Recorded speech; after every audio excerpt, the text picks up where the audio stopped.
So then we get to stage 4. So there's 4 stages. So we've seen stage 1. It will be a day of rest for the family. Stage 2 will be honoring Sunday. This is when the mark of the beast crisis hits. Stage 3, you can't buy or sell. Fines and imprisonment will be attached, and you cannot honor Sunday. Now stage 4. What is stage 4? This is the death decree. Look, Satan wants total control over the whole world. And there's this small remnant that he's not gaining control over. And this reminds us of Revelation 12:17. The dragon was wroth or enraged with the woman and went to make war with the remnant of her seed, which keep the commandments of God and have the testimony of Jesus Christ.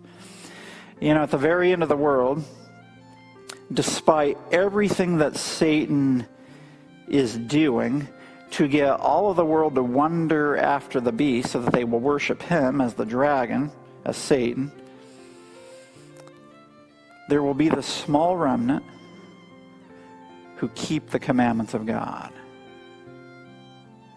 And I just want to say this.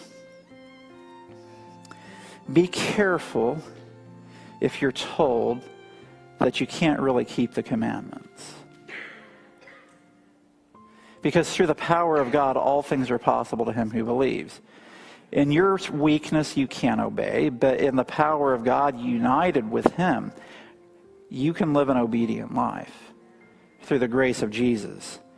But if you believe that you can't obey now, then what's the big deal about the day you worship at the end of the world? You see the point? If you can't obey now, then what's the big deal about the day of worship at the end of the world? And I'm afraid that some people in the church are being set up to be deceived because they think that we can't really obey God completely now. And so when the final crisis hits, those who don't believe that they can really obey will be much more inclined to go along with a law that goes against the law of God because we've never been able to keep the law of God anyway, is the thinking. So be careful about that. God will have a people, according to the Bible, who keep the commandments of God. It doesn't just say that in Revelation 12:17. Revelation 14:12 also says, here is the patience of the saints. Here are they that keep the commandments of God in the faith of Jesus. That's not metaphorical language. That's reality. There will be a people who keep the commandments of God through the power of Jesus Christ. But if we don't believe that we can keep the commandments of God, we will be a ripe target for the dragon. So he goes after the woman, God's church, and he makes war with the remnant of her seed, or the rest of her offspring, who keep the commandments of God and have the testimony of Jesus Christ. And I do have to mention this too. Revelation 19:10 tells us that the testimony of Jesus is the spirit of prophecy. It's not a coincidence that the concept of obedience and the concept of the prophetic gift as manifested through the writings of Ellen G. White are under great attack in the Seventh-day Adventist Church. Because those two identifying marks are the things that God has used to protect his people from the attacks of Satan. And if we throw either of those elements out, we are going to be run over like a freight train by the devil in the final crisis. And I don't know why you would want to throw out that which would preserve you from the attacks of Satan at the end of the world.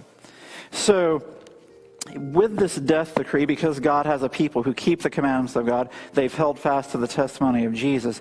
Finally, the devil says, that's it. We've got to get rid of them. And so there's a death decree. We see this in Revelation 13:15 through 17. It says, and he had power to give life unto the image of the beast, and the image of the beast should both speak and cause that as many as would not worship the image of the beast should be killed. You see this also in Daniel 11, which I'm not going to go through Daniel 11 at this point. So probation closes at the death decree. Michael stands up. So when the death decree is passed, Daniel 12:1 happens, and at that time shall Michael stand up, the great prince, which standeth for the children of thy people, and there shall be a time of trouble such as never was since there was a nation even to that same time. But the good news is, it then goes on to say, and at that time thy people shall be delivered, everyone whose name shall be found written in the book. Listen, it might seem to be bad from a human perspective to be part of the remnant when these attacks hit and when the death decree is passed, but then God's people will be delivered, and those who receive the mark of the beast will receive the outpouring of the 7 last plagues. Now that shouldn't be your motivation for being faithful to God, to avoid receiving the 7 last plagues. But the good news is that God's people will be delivered.